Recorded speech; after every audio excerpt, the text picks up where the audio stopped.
Hello friends, welcome to Neeraj study classes. इस video में हम आपको बताएंगे कूलाम का नियम क्या है। दो बिंदु आवेशों के मध्य लगने वाले बल का व्यंजक ज्ञात कीजिए। तो यह प्रश्न है जो कि हमारे कक्षा 12वीं अध्याय 1 जो इकाई है इसकी स्थिर विद्युत, जिसका चैप्टर 1 है विद्युत आवेश एवं क्षेत्र। इंग्लिश में हम इसे कहते हैं इलेक्ट्रिक चार्ज एंड फील्ड। तो देखिए, इस चैप्टर से जो फिजिक्स का चैप्टर है, इसमें जो चैप्टर 1 है इसमें एक के नंबर के 2 ऑब्जेक्ट पूछे जाएंगे और एक आपको 5 नंबर का एक क्वेश्चन पूछा जाएगा। तो आपको यह कूलाम का नियम है और इसका जो व्यंजक है इसे आपको अच्छे से करना है, जिससे आपको 5 के 5 नंबर पूरे मिल जाएं, क्योंकि यह 2022 की दृष्टि से बहुत ही महत्वपूर्ण प्रश्न है। तो देखिए, जो अथवा में कुछ इस तरीके का प्रश्न आता है, दो बिंदु आवेशों के मध्य लगने वाले आकर्षण या प्रतिकर्षण बल संबंधी कूलाम का नियम लिखिए तथा एसआई पद्धति में बल का व्यंजक ज्ञात कीजिए। तो यहाँ पर कुछ इस तरीके का प्रश्न एग्जाम में पूछा जाएगा, तो आपको कुछ इस तरीके से लिखना है। यहाँ पर आप देखिए, तो मैं आपको मतलब पूरे नोट्स दिखा रहा हूँ, तो आप यहाँ पर देख सकते हैं कि आपको किस तरीके से लिखना है। मैं आपको इसमें समझाऊंगा कि इसका व्यंजक कैसे हम हल करते हैं। तो सबसे पहले हमें उत्तर डालना है और लिखना है कि जो सन 1785 में कूलाम ने दो बिंदु आवेशों के मध्य लगने वाले आकर्षण एवं प्रतिकर्षण बल के मध्य संबंध व्यक्त कर एक नियम दिया, जिसे कूलाम का नियम कहते हैं। तो चलिए इसे हम समझ लेते हैं कि ये डेफिनेशन आपको आसानी से याद हो जाए। तो चलिए इसे समझते हैं। तो यहाँ पर हमें दिया गया है कि सन 1785 में कूलाम ने दो बिंदु आवेशों के मध्य, अब ये बिंदु क्या होते हैं, आवेश क्या होते हैं, तो सबसे पहले आप ये समझिए कि यहाँ पर जो Q होता है उसे ही हम आवेश कहते हैं और इंग्लिश में इसे हम चार्ज कहते हैं। ठीक है, तो आवेश जो होता है उसे Q से दर्शाते हैं और इंग्लिश में से हम चार्ज कहते हैं। इसके बाद जो दो बिंदु यहाँ पर हमें दिया गया कि दो बिंदु आवेशों के मध्य, तो यहाँ पर देखिए 2 ये बिंदु हो गए इस तरीके से। अभी आपको पूरा व्यंजक हल करके बताऊंगा तो आपको आसानी से समझ में आ जाएगा। यहाँ पर मैं आपको डेफिनेशन याद करने की ट्रिक बता रहा हूँ। तो यहाँ पर देखिए, दो बिंदु आवेशों, ये दो बिंदु और यहाँ पर हमें आवेश जमा देने हैं, क्योंकि आवेश को हम Q से दर्शाते हैं। तो दो बिंदु आवेशों के मध्य, तो यहाँ पर जो दो आवेश हैं तो इसे हम सेम नहीं रख सकते हैं, तो इसे हम Q1 और इसको हम Q2 नाम दे देते हैं। तो यहाँ पर देखिए, दो बिंदु, ये दो बिंदु हो गए, आवेशों, ये आवेश Q1 और ये आवेश Q2, दो बिंदु आवेशों के मध्य, अब मध्य यानी बीच, तो दो बिंदु आवेशों के मध्य ये लगने वाला या आकर्षण या प्रतिकर्षण। अब यहाँ पर आपको जानना है कि ये आकर्षण होता क्या है और प्रतिकर्षण क्या होता है। तो आपने अभी पढ़ा होगा कि अगर धन और धन एक दूसरे को प्रतिकर्षित करते हैं,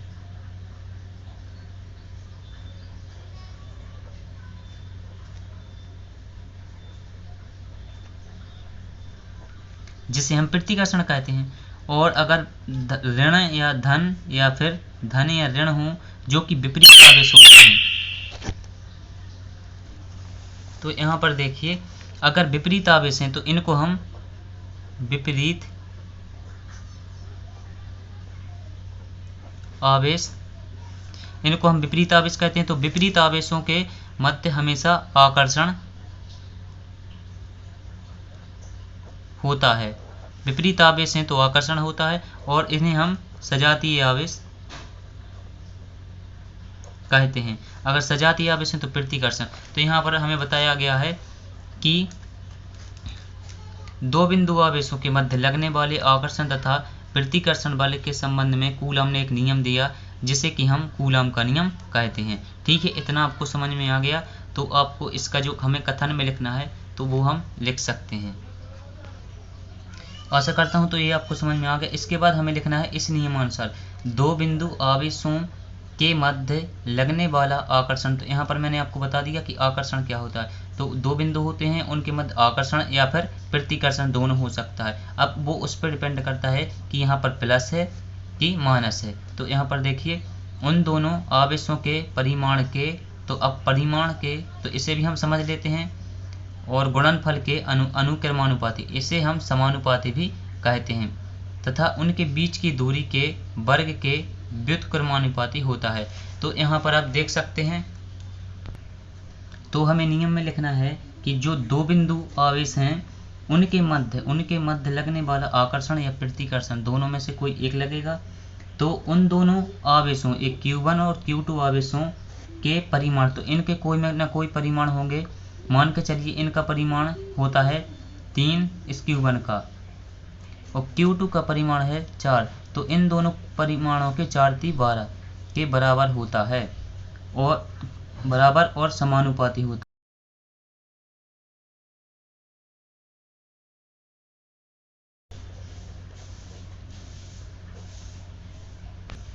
तो बिंदु आवेशों के मध्य लगने वाला बल उन दोनों आवेशों के गुणनफल के समानुपाती होता है, तथा उनके बीच की दूरी r, जो इनके बीच की दूरी है आवेशों के बीच की दूरी के वर्ग के व्युत्क्रमानुपाती होता है। मतलब F समानुपाती हो जाएगा एक, मतलब जो व्युत्क्रमानुपाती r²।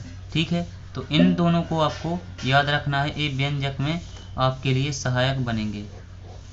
तो इन दोनों को आप याद कर लीजिए इस तरीके से।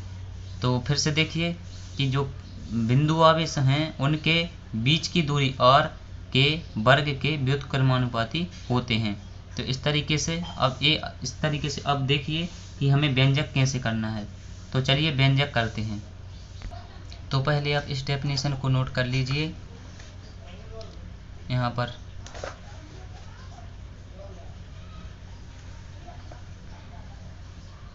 तो चलिए हम व्यंजक की ओर चलते हैं। तो यहाँ पर आप देख सकते हैं, तो व्यंजक करने के पहले आपको कुछ यहाँ पर कुछ इस तरीके का प्रश्न आएगा, तो आपको इस तरीके का व्यंजक लिख लेना है। तो व्यंजक करने के पहले मैं आपको कुछ इम्पोर्टेंट बात बताता हूँ कि जो एएसआई पद्धति में C बराबर होता है 1/4 पाई एप्सिलॉन 0। तो इसे हम एप्सिलॉन कहते हैं, यहाँ पर 0। तो एएसआई पद्धति में इसको आप याद कर लीजिए। और CGS में C बराबर, C का मान होता है वो 1 होता है। तो इनको आप याद कर लीजिए, इन दोनों पर ही यह कूलम का नियम डिपेंड करता है। तो मैं आपको अब बिल्कुल आसान तरीके से समझा रहा हूँ, तो आप ध्यान से समझिए। तो चलिए करते हैं किस तरीके का हमें यह व्यंजक करना है। तो सबसे पहले यहाँ पर आपको लिखना है हल। सबसे पहले आपको यहाँ पर हल लिखना है, और यहाँ पर देखते हैं कि हम व्यंजक किस तरीके करना है। तो आपको लिखना है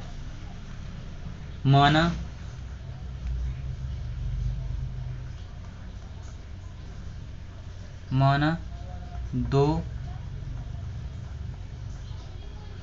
बिंदु आवेश Q1 व Q2 एक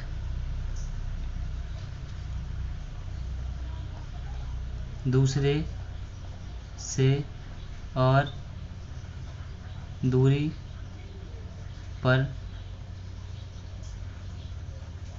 स्थित हैं। तो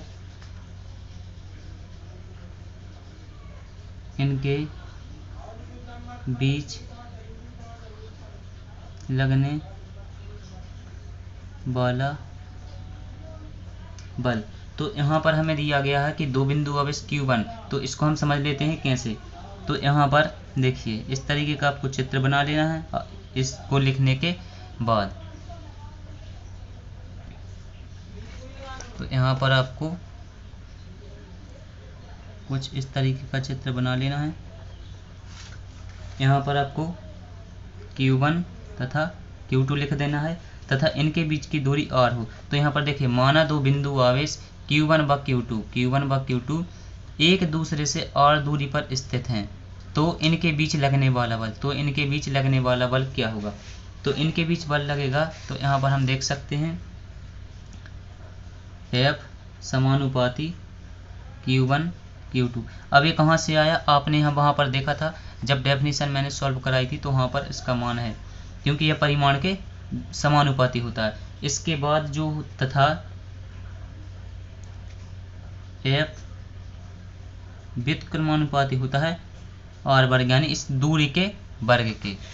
ठीक है, तो इसके बाद हमारा जो नेक्स्ट स्टेप है, इसमें हमें क्या करना है? इन दोनों को हमें मिला देना है, ठीक है।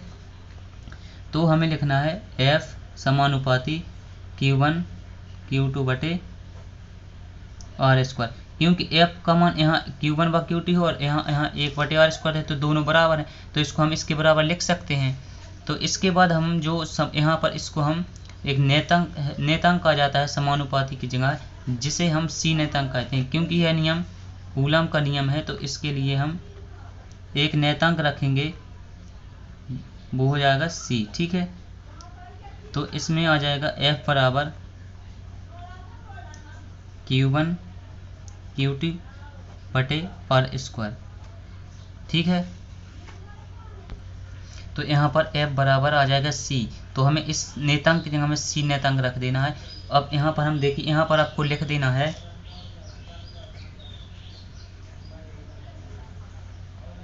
जहाँ C एक नेतांक है जिसे कूलम नेतांक कहते हैं। इसका मान बल के मात्रक एवं आवेशों के बीच की दूरी पर निर्भर करता है। तो यहाँ हमने जान लिया कि C क्यों है, क्योंकि C एक नेतांक है जिसे हम कूलम नेतांक कहते हैं।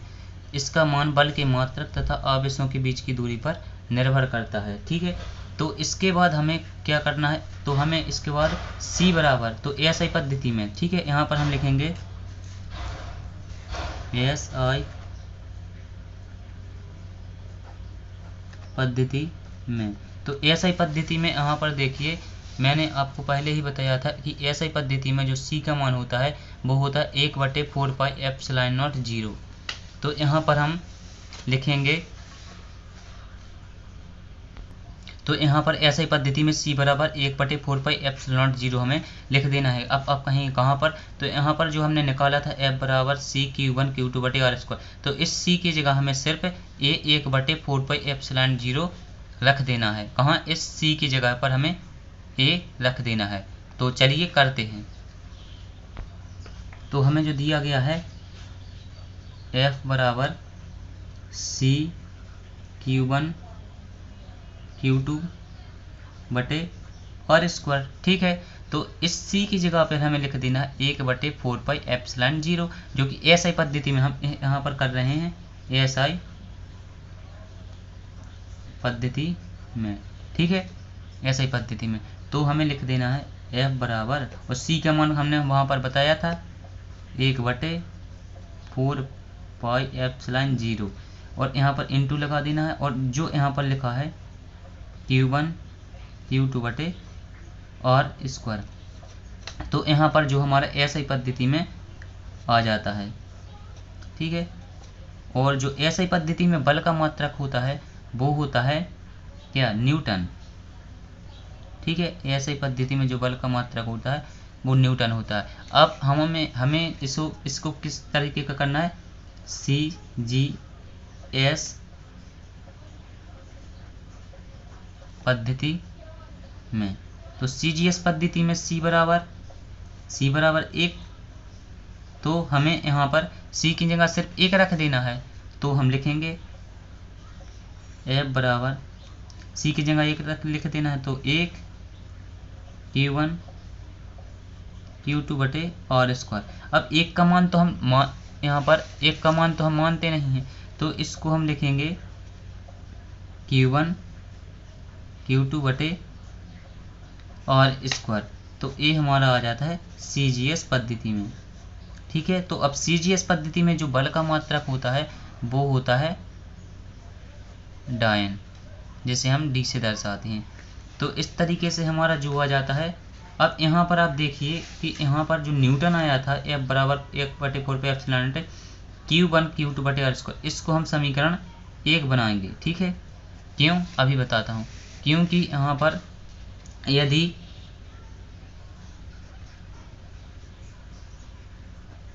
माध्यम का परावैद्युतांक K हो, माध्यम का परावैद्युतांक K हो, तो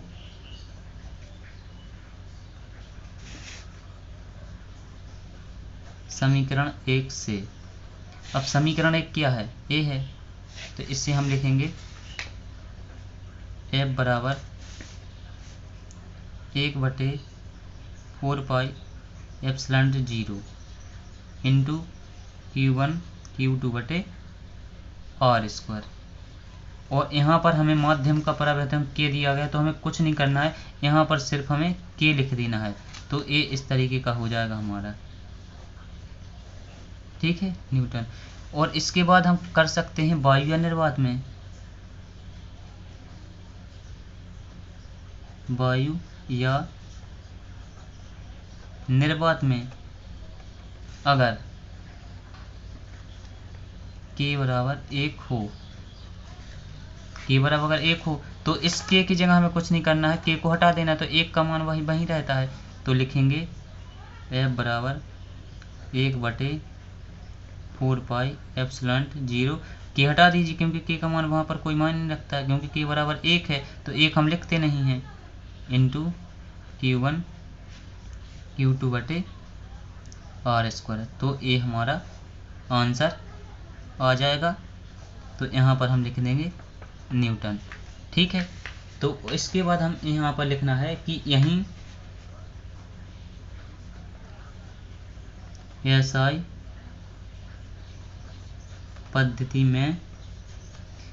SI पद्धति में दो बिंदु आवेशों के मध्य लगने वाले आकर्षण या प्रतिकर्षण बल का व्यंजक है।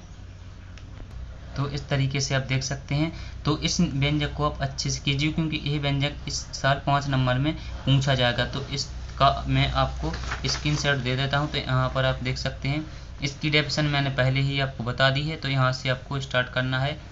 ये रहा आपका व्यंजक, इस तरीके का आपको चित्र बना लेना है। तो यहाँ से आप इसका इतना ही स्क्रीनशॉट ले लीजिए। इसके बाद ये रहा, इसके बाद इस साइड है SI पद्धति में, यहाँ पर CGS पद्धति में, और यदि माध्यम का परावैद्युतांक K हो, और यहीं SI में दो बिंदु आवेशों के मध्य लगने वाले बल या आकर्षण का व्यंजक है। ठीक है, आशा करता हूँ आपको यह नियम समझ में आ गया होगा। इसके बाद हम करेंगे कि विद्युत बल रेखाएं क्या है, इसके लक्षण लिखिए। ठीक है, तो